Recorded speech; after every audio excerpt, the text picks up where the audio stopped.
Hello, hello, Scorpio. Welcome to your mid-year overview reading. This is going to be good for you if you're a Sun, Moon, or Rising Scorpio.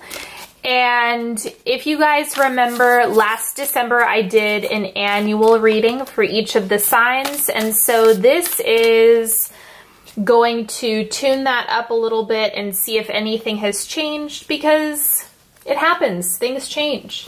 Energies will shift. And that is what we're going to be looking at today.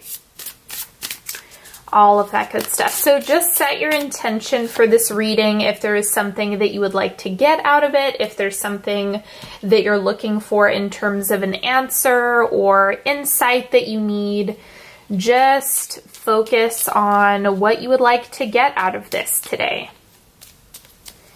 Take a few deep breaths into the diaphragm. Just get centered, get present with your body.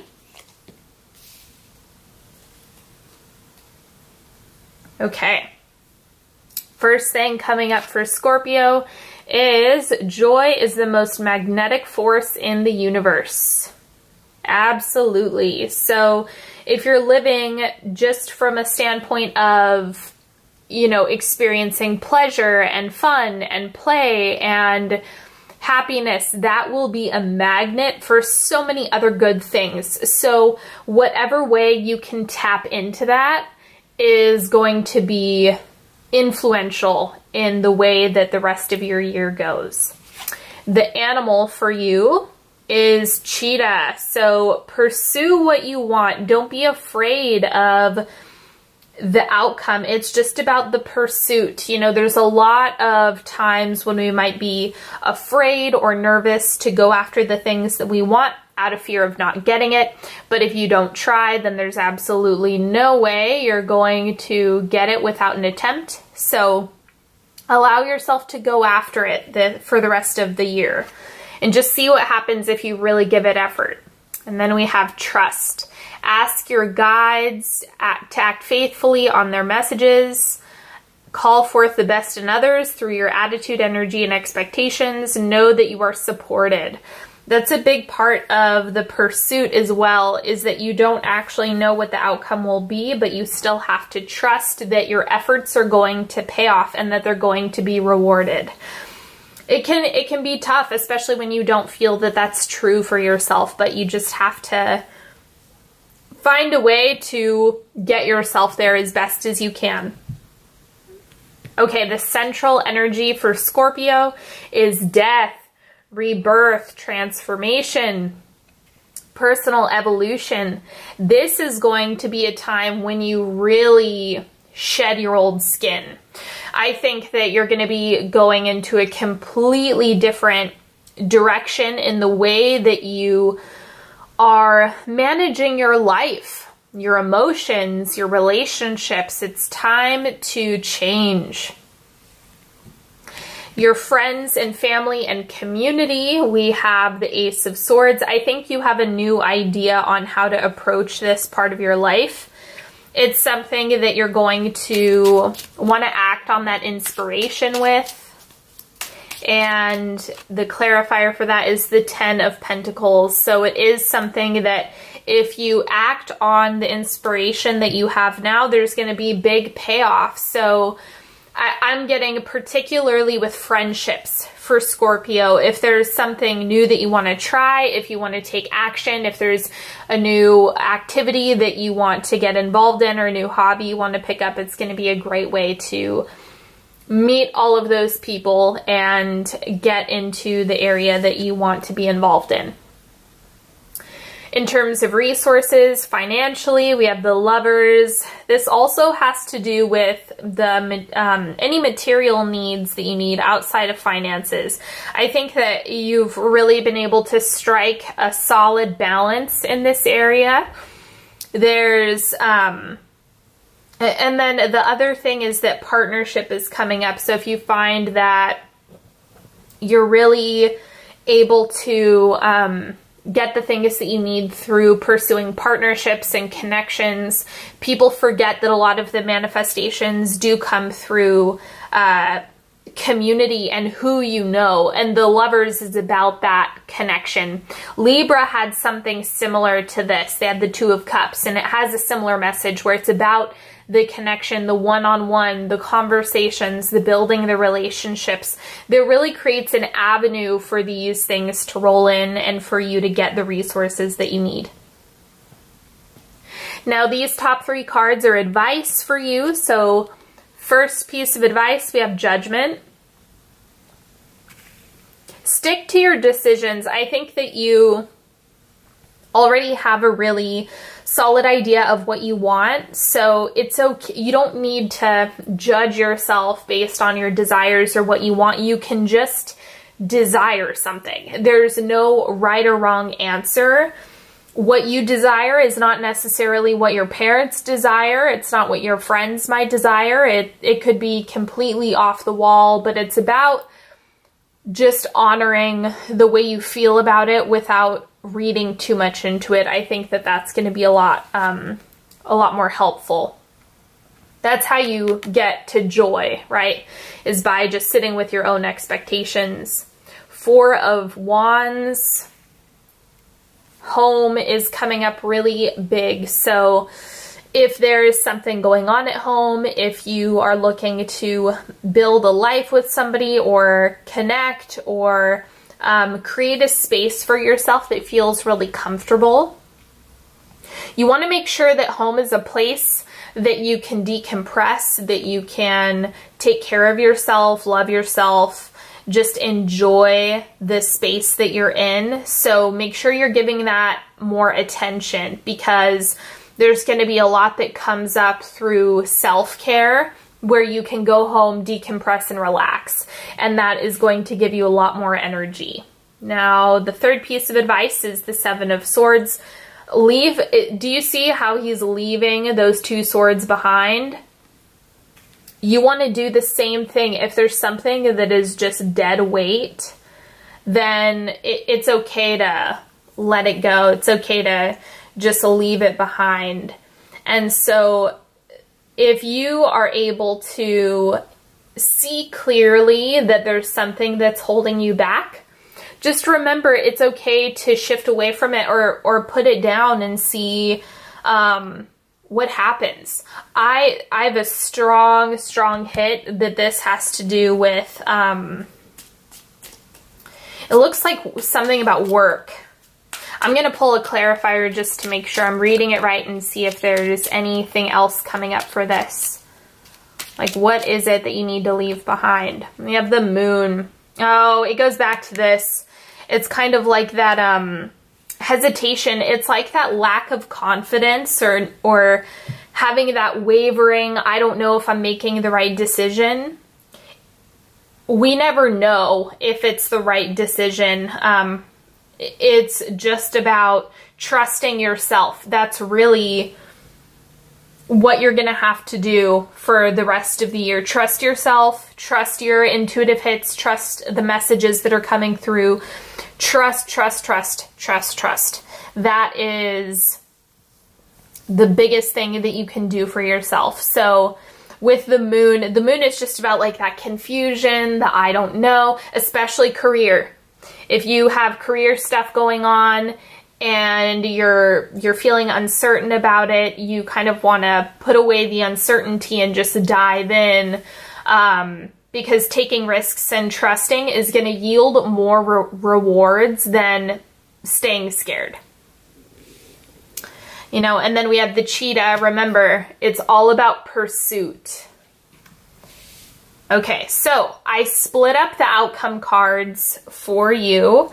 I'm not sure if you've seen other readings, but the other mid-year readings, but this is for if you are doing the work, if you're making positive changes, if you're taking the advice here, what the outcome will be. This is if you do nothing. So if you're doing nothing, if you're making no changes, then we have the 2 of Pentacles. So it's not concrete at all. If you take no action, it's going to be a mixed bag, absolutely uncertain. There's not even a lenient positive or negative. There's no connotation on this card at all. It's totally, you might have some good days, you might have some bad days. It's, you know, some things could go really well and some things could crash and burn. There's no concrete answer here. With the Two of Pentacles, it's just like, I don't know, maybe it'll work out. Maybe you don't need to make any changes. Maybe you don't need to grow and evolve, but there's not, it doesn't look like you're gonna, without pursuing what you want, then there's not even the chance of you obtaining it unless you're just counting on it falling from the sky, right? And if you're doing the work, you're making an effort, we have the Eight of Rods. Okay, things move way faster than even you're anticipating if you give this effort. If you try, if you make a difference, if you take action, if you grow, if you learn, you're taking care of yourself, the ball starts rolling so fast. You know, this is like referring, or it's depicting a truck hurtling down a hill. So it looks like, if you're after quick results, then, you know, making an effort has really big payoff this year. Now for the timeline, we have first, second, third, and fourth quarter. So that's where you end up at the end of the year. And this is divided into two different segments. So I have circumstances. This is more of the external. And then this is romantic relationships if you're into that. So first quarter, we have the Emperor. Again, how are you pursuing? That's the biggest thing that you want to ask yourself. How are you chasing after the things that you want? How are you using the masculine to your advantage? And that is really where you're going to see results, is through using the divine masculinity to work for you. All right, and then we have the Four of Pentacles. So it looks like you might be more reserved at the first, during the first quarter. It might not feel as like you're ready, or like you really want things to move in that direction. I think this has to do with the eclipse season.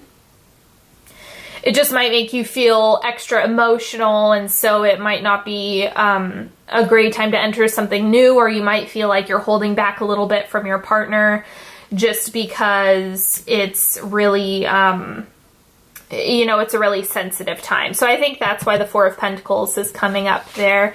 And in the second quarter, we have the King of Wands. This is where all your energy comes back. You have the Emperor. This is more of a plan. This is more of an evaluation. And then the King of Wands is where things really get started. So whatever you're wanting, I think that during the second quarter, this is like October to, or wait, no. This is like mid-August to September. You're going to start to see a lot of things come up where you're feeling inspired. You want to take action and get things done. And love life, we have the Devil.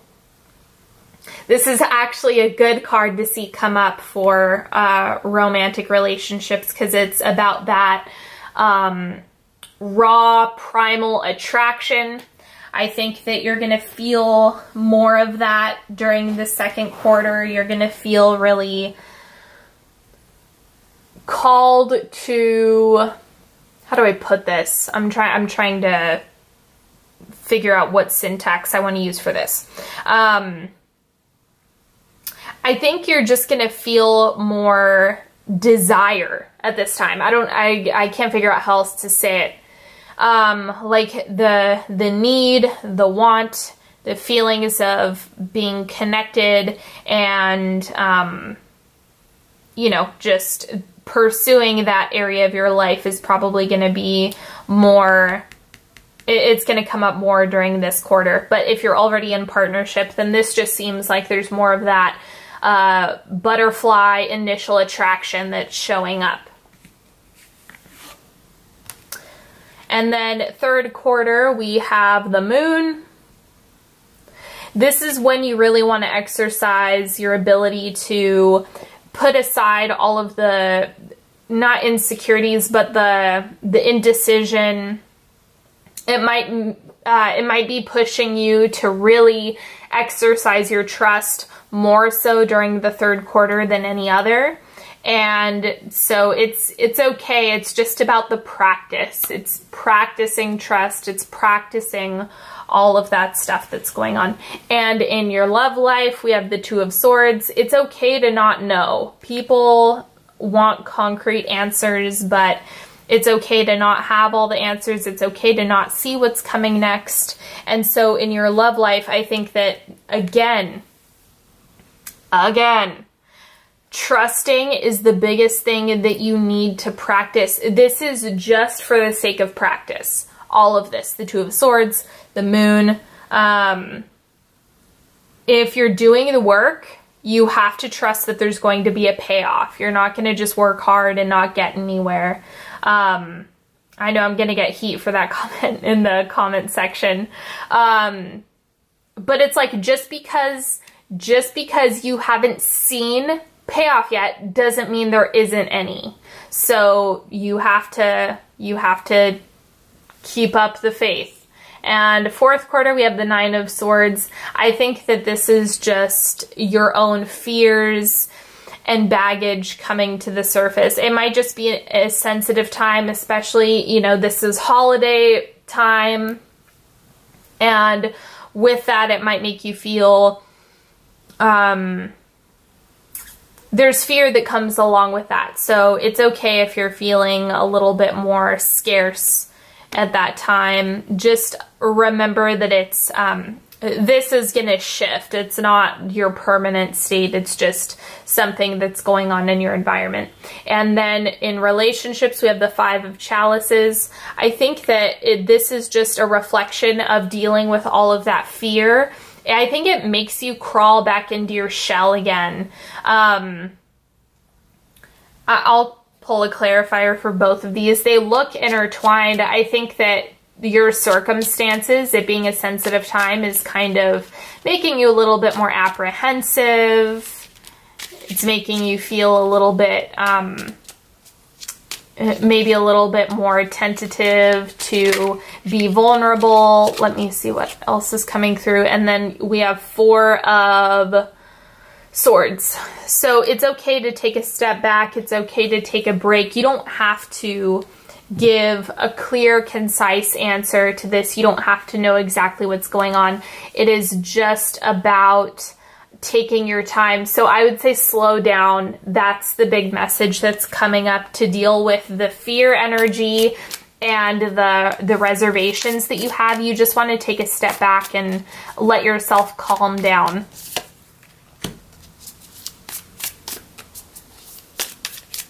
Okay, and then 3-card pick.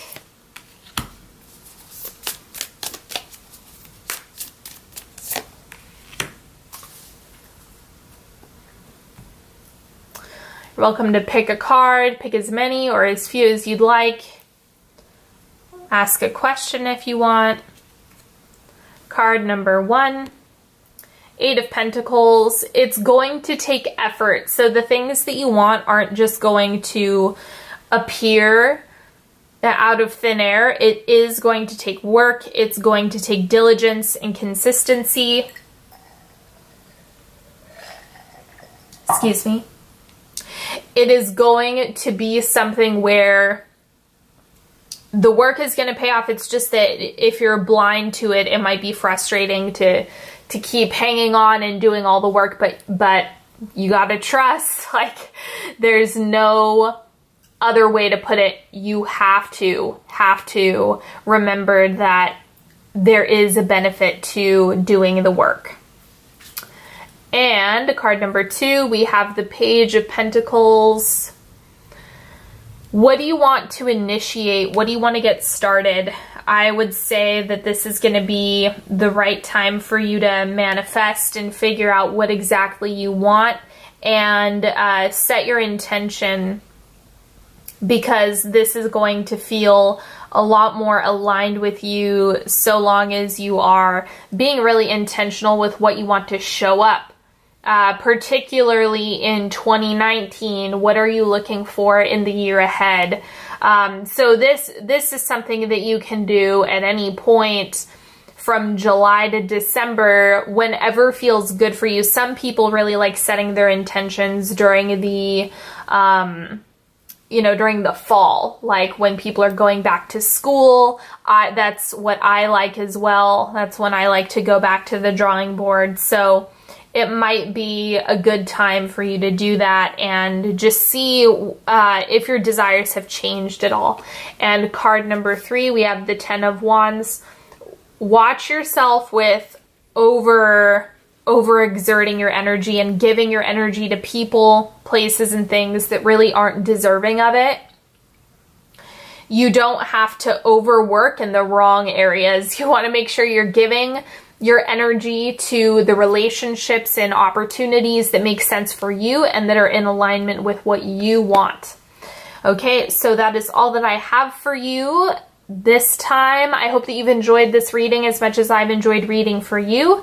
Thank you, thank you, thank you so much, everybody. Don't forget, if you'd like to work with me one-on-one, it is a good time during the next 6 months to get a check-in, have your cards read, do all of that stuff. All of the links are in the description box. And check out my new YouTube channel. I have, episodes of Ask a Psychic are coming back out, and I have some vlogs up and everything like that. So I will post that in the little links. And until next time, have a beautiful eclipse season. Have a good rest of the year, and I will talk to you all later. Bye, Scorpio.